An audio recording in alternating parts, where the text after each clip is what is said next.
In today's video, we'll be talking about Ray Dalio's shocking revelation. Stick around to find out the risks. Here's everything about Ray Dalio's terrifying predictions.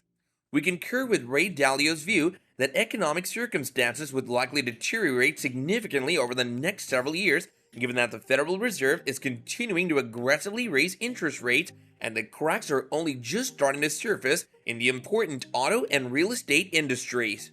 Given that they each account for a sizable portion of the S&P 500 and are often indicative of the overall economy, a decline in one or even both of them in the upcoming months and years would probably be bad news for the SPY.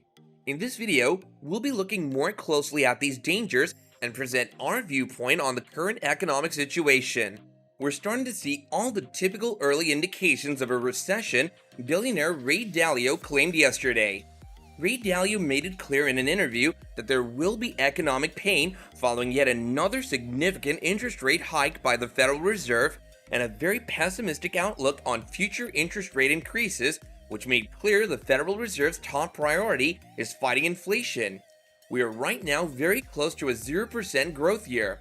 I think it's going to get worse into 2023 and then 2024, which has implications for elections.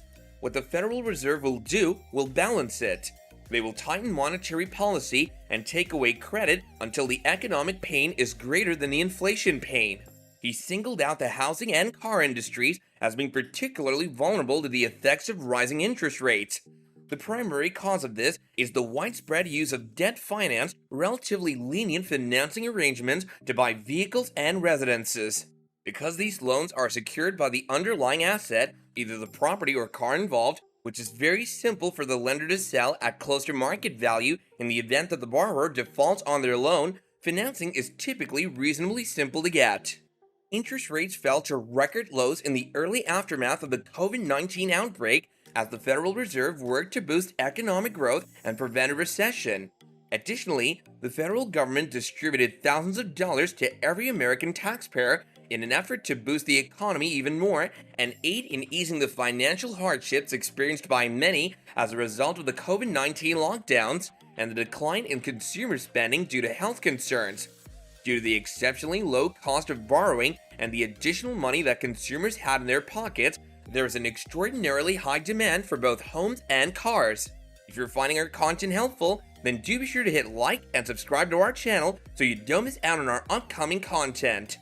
After the COVID-19 catastrophe, the equities of the housing and automobile industries considerably outperformed the SPY. These sectors are now experiencing a dramatic turnaround and underperforming the SPY year to date due to rising interest rates and the impending collapse of the global economy in 2022.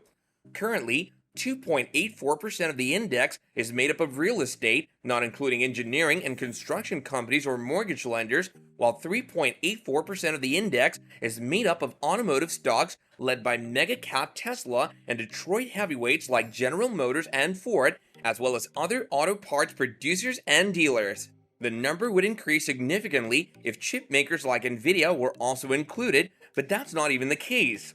The success of the index as a whole will be impacted by future prospects of the automotive and real estate sectors, which make up approximately 7% of the index. Sadly, the future doesn't appear promising.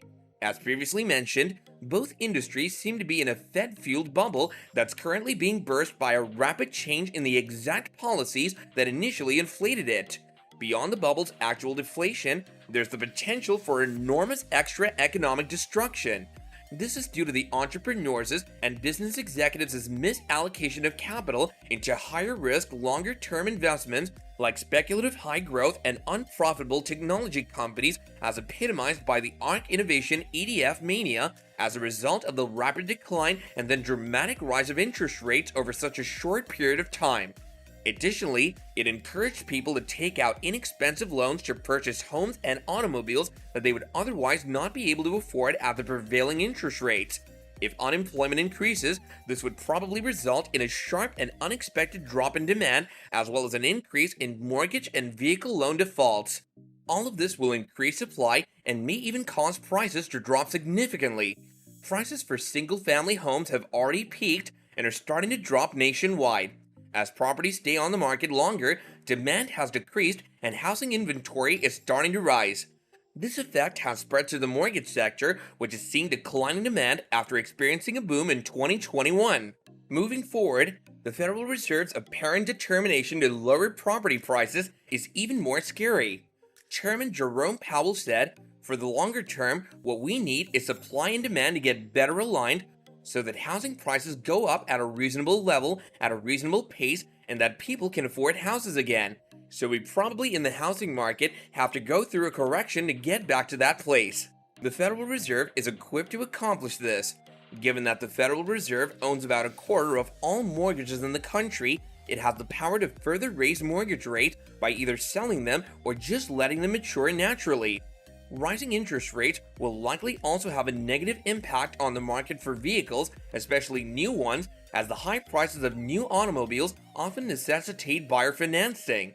Hope you guys enjoyed that video. Let me know your thoughts in the comments down below, and we'll see you again next time.